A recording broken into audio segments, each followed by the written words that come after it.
I was thinking about this the other day, and I was mentioning it to Sound Engraver. I had planned on, and maybe I still will. Maybe I'll still cut this video out and label it. I was thinking how J.J. Abrams ruined television, or whatever I was going to call it. Obviously, that's a clickbait title. It's not just his fault, and I'm the first one to say that I don't think J.J. Abrams is completely devoid of talent. I think the problem with J.J. Abrams is he has this mystery box formula, and that's just the hill he will die on, and it's what he brings to everything that he apparently makes. Now, I never watched all of Lost, but I know the premise of it, and I know that it was based on this mystery box formula. In the mystery box formula, if you still want to call it a mystery box formula, I usually just call it the cliffhanger formula, is just really what I see started to encroach into television in the 2000s. Now, there's still a lot of great TV in the 2000s. Some of my favorite shows are still going on in the 2000s. But once we get out of that decade, everything just falls apart and everything is written to the next cliffhanger. It's just written to the next cliffhanger, written to the next cliffhanger, and there's no real clear idea of where this ship is going in the end, metaphorically, but literally when it comes to sci-fi and whatnot. I mean, you look at a show like Battlestar Galactica, the remake, or Lost, or whatever, and shows where everyone's invested because they need to find out what's going on. The mystery gives you just a little bit more, and it keeps you coming back, and that's a great way to keep audiences engaged. Sure, if you actually have a plan behind it, if you have a well thought out plan behind it, which justifies the themes you've been playing with, which justifies everything that's been happening, and with those shows, with Lost, with Battlestar Galactica, and a lot of other shows, we started to see that by the end of it, they either just invented an ending by the time they got there, or they'd never really been consciously working towards that ending. Now, on the polar opposite of the spectrum, I'll give you an example of really good writing for television. Babylon 5 is much as I think J. Michael Straczynski's gone off the deep end these days, that is one heck of a solid show. He knew where he wanted to take that show. He knew he had the chapters divided for the show, and things were thrown at him along the way. He had to kind of, adjust and mold things together as he went, with, was it Michael O'Hare? Is that his name? The guy who played, Captain Jeff there. Him leaving, the first season, so he had to adjust and mold. And then not knowing if they'd get the fifth season or not, so he had to adjust and whatnot. That's fine. You need to think on your feet as a writer, especially as a writer of television. But that's an example of he knew exactly where that story was going, and he had everything paced just right. He had little mini arcs and adventures and ends to the season and things to deal with, challenges for the season and so forth, going through. It's a wonderful show. It's a wonderful television series. It's a great example of, it's something to study, learning how to write, not even just television, obviously, because I've never written for television myself, but I just have studied writing. And I know that, when you're writing, say, a novel series, or a chapter series or something like that, and you've got to make sure you've got a firm handle on where you're going in the end, but also keep people engaged along the way. And, you don't even need to know, because one of my favorite television shows ever, I've said before, is Stargate SG-1. And they didn't know that they were going to end with the Ori when they were first making the series or anything. So you don't necessarily have to know everything that's going to happen in the end. But they know that this is what this show's about. It's about these characters and the relationships between the characters, the dynamic. They're going out on these little hero's journey adventures. It's about, and I've heard the producers even say, they knew that they wanted these characters to be able to be the kinds that people would want to invite into their homes each week. That's, spell success. And so they were true to that. So whatever, new bad guy that came up or new arc they developed, it was all true to the spirit of the show. And it continued to give fans that, main spirit there. They never, Stargate's also a good example because they spun off to Stargate Atlantis, which kept the same idea, the same spirit, beloved by fans.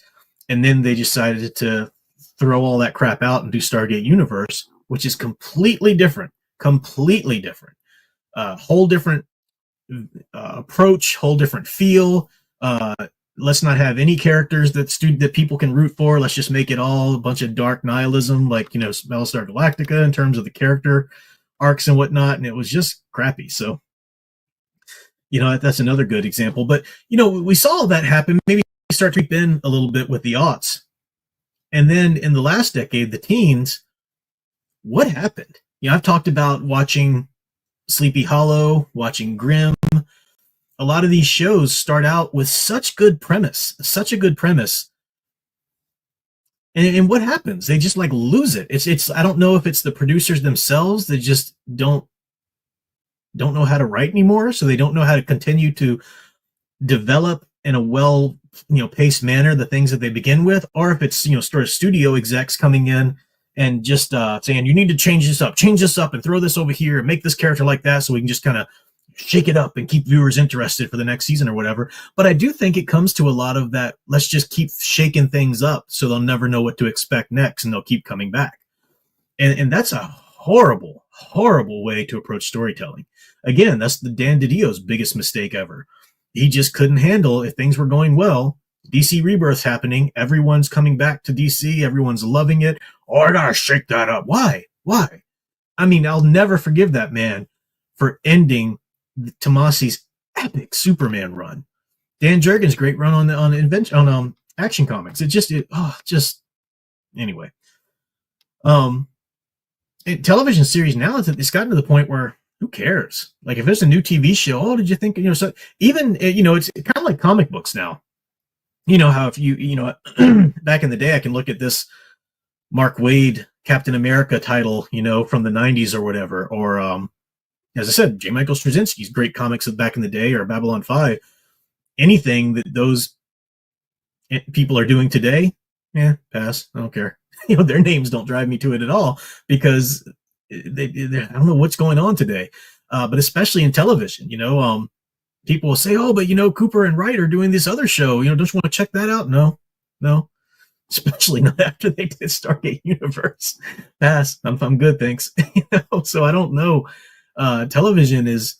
I did really enjoy Agents of S.H.I.E.L.D. Even if you don't like the premise or the content of the show or whatever, that was a smartly written show. Season to season, they had a good plan. It was just that old school style of let's get a good, a well-developed, well-paced series out of this, And I'd imagine that's about the good TV shows. I don't know. Maybe you remind me of something else, but Sound Engraver and I have almost finished showing. I finished taking her through Stargate SG-1, and we watched the Arc of Truth. Now we're on season 4 rather, of Atlantis with Colonel Carter. And once we get through this, then we'll watch Stargate Continuum, the other SG-1 film, and then we'll watch the last season of Atlantis. Then after that, we're probably going to move to some other things: Babylon 5, Farscape. I even like Andromeda, Gene Roddenberry's Andromeda. That kind of lost its way a little bit towards the end as well, but actually the end season was pretty good. But it has problems as well, but it's still fun. It was still great fun. Studio Super says, I love Star Trek, the original series, and The Incredible Hulk, as each episode was a contained story. I love it when, if you don't know the whole backstory, you can jump in and enjoy any episode. That's a good point. I'm glad you bring that up, because there's a balance that I think any successful, if a TV series is going to be well written, it does need to balance the episodic with the long form arc. And I think you have to do that. I think a lot of shows fall into, we're just going to tell this long form story, especially a lot of the streaming series that we have on, streaming services now. It's not a problem if they do that, but they need to be short.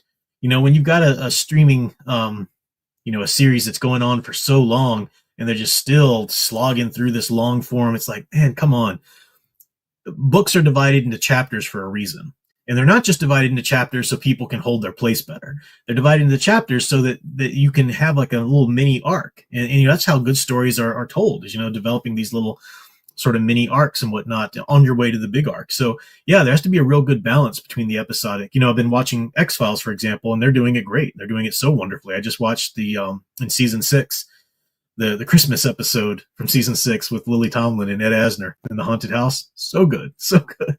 And that didn't really have anything to do with the longer arc, but it was a nice little reprieve here and there, you know.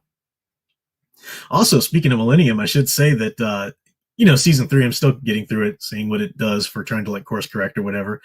But I got to the Halloween episode. I forget the name of it. But I haven't researched anything. You know, I'm just watching Millennium fresh, like somebody would have watched it, on air back in the day. And it's this opening. The show opens the scene right before the credits. So the very opening scene, there's this B horror film movie producer who's like sleeping with his actress or whatever. Typical. And the guy, he's got this like old gray hair and everything, and he looks like a movie producer. His outfit and everything, and this gray hair. And I'm like, looks like Paul Stanley. That is Paul Stanley, from Kiss. And I love Kiss. And I'm like, that is, oh my gosh, Paul Stanley's actually in this show. That's awesome, And so the opening scene plays out and he gets killed or whatever. And then in the opening credits, comes back on and fades in. It says special guest star Kiss in the episode. So, and it was Kiss in like 1997 or 8. So this was like the Psycho Circus era when they put the makeup back on. It was like bittersweet. It was nice to see the makeup, but it was so sad for the unmasked era to be over with. And Bruce Kulick and Eric Singer were amazing, but they got back Peter Criss and Ace Frehley, and so they had their little bit parts in it, and then of course Gene Simmons plays a psycho in it later and stuff. So it was cool. It was cool. I don't know really why I got off on that. I think I just wanted to geek out about good music.